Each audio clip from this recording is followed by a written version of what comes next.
And I think we need to know why Andrew's not paying any rent. And where did he get a total of £8.5 million in 2005? Yeah, because did we pay for it? Well, no, don't think the Mail are reporting today that he did not get a major inheritance from the Queen. After months of mounting pressure, Prince Andrew is once again at the centre of royal controversy.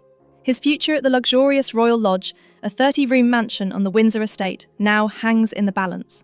Buckingham Palace has reportedly turned up the heat, pushing him to vacate the property he's called home for more than 2 decades. But here's the twist. Legally, he can't be evicted. So why is the king so determined to force him out? And where could Andrew and Sarah Ferguson go next? Let's dive into the unfolding royal drama. Prince Andrew's residence at Royal Lodge has been one of the most talked about properties in Britain. Under a 75-year lease signed in 2003, he paid a one-time fee of £1 million and spent another £7.5 million refurbishing the property. Since then, his rent has been virtually nothing, just one symbolic peppercorn per year. Now, the optics of that deal have sparked outrage, with the public demanding accountability and the palace anxious to avoid more scandal. Andrew has not been far from scandal for a number of years, but at the moment it has really kicked up a gear. That's a variety of factors that have all sort of combined to make this a really dramatic escalation in it. The King's representatives have been meeting daily with Andrew's team to negotiate his exit. At first, Andrew refused to budge. He reportedly reminded the palace that he still has 50 years left on his prepaid lease.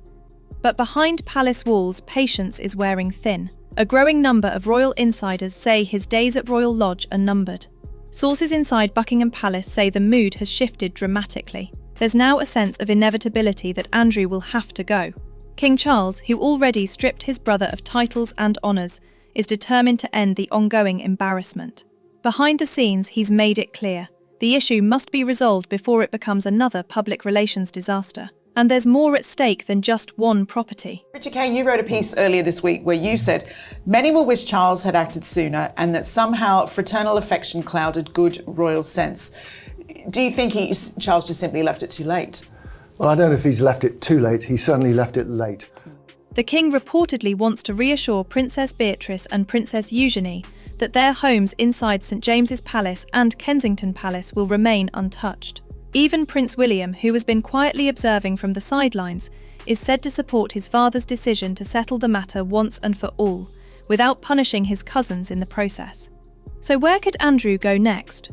One option would be moving him to one of the king's private estates, such as Sandringham or Balmoral. These royal retreats have self-contained homes where he could live quietly, still rent-free, but away from the public eye. However, insiders say Andrew has no interest in living in remote Norfolk or the Scottish Highlands. He reportedly wants to remain close to his daughters in Windsor or London.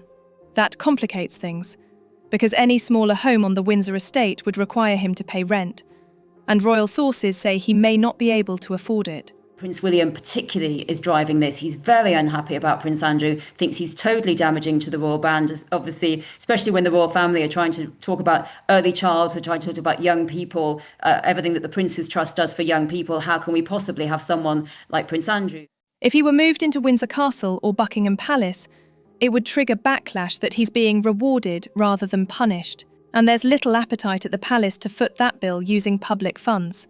At the heart of the dispute is money. Under his lease terms, Andrew could technically claim a refund if he leaves Royal Lodge before June of next year, around £557,000. But that figure drops every year until 2028, when he'll be owed nothing. Andrew reportedly feels that's nowhere near enough.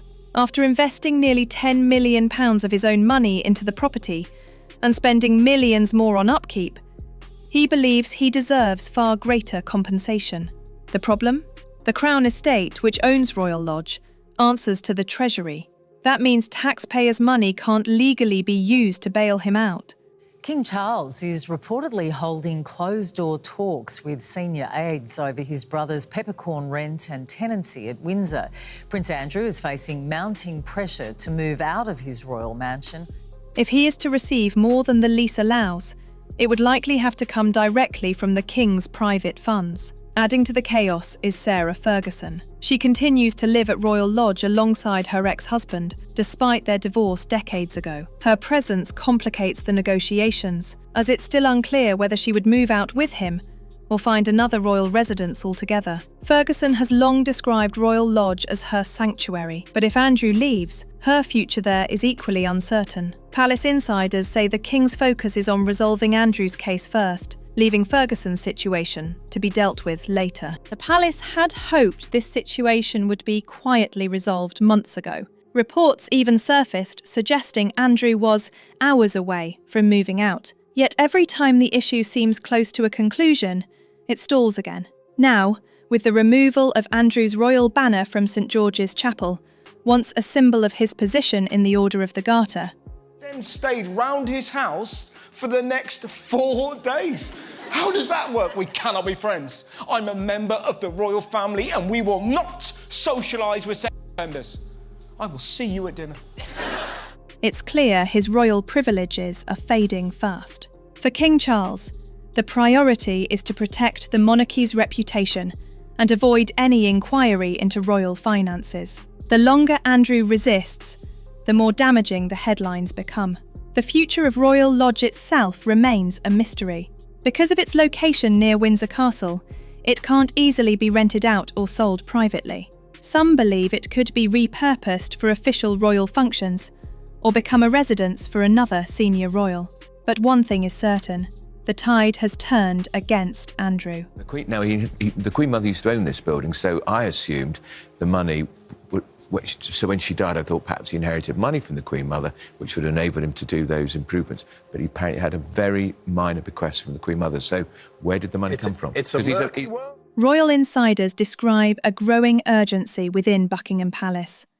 The King and Prince William have both made it clear that this chapter needs to close, once and for all. For decades, Royal Lodge was a symbol of privilege and stability in Andrew's post-royal life.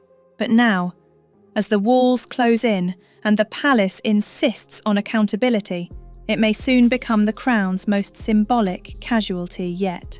The question isn't if he'll leave, but when. And when he does, what will become of the man who once lived at the heart of Windsor, now facing exile from the very world he was born into? What do you think? And I think there is an element, quite understandably, that of course he is not just Andrew's brother, he's also the monarch. And it's clear to me, at least, that he was always hoping that somehow Andrew himself would do the right thing. Should Prince Andrew and Sarah Ferguson be allowed to stay at Royal Lodge? Or is it finally time for them to move on? Let me know your thoughts in the comments below. Just yesterday, a rumoured royal announcement sent the nation's media into a chaos, with all major media outlets making their way to Windsor, only for the palace to unexpectedly announce there would, in fact, be no statement at all. According to the Daily Mail, senior BBC journalists were allegedly briefed on Thursday evening that something significant was to happen at the Prince's Royal Lodge home. There were several TV and press journalists there in Windsor, ready to record the story which was expected to break. But as the chaotic scene of media activity exploded, the palace indicated in response to numerous media questions that there would not in fact be any announcement that evening.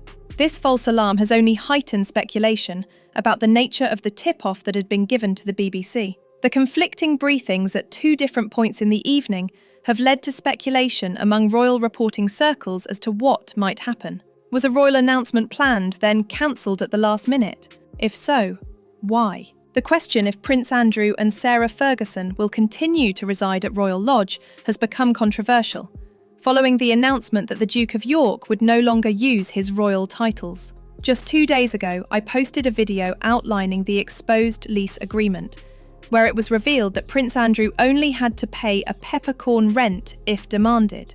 The Daily Mail has reportedly approached royal press offices asking for clarification over events yesterday evening, and whether any announcements are expected soon. This remains to be seen. Insiders say the palace isn't done yet, and what happens next could change Andrew's royal future forever. Will Andrew finally give up the mansion? Or is another showdown with the palace just beginning? Don't miss our next update. Subscribe now for the next royal news stories.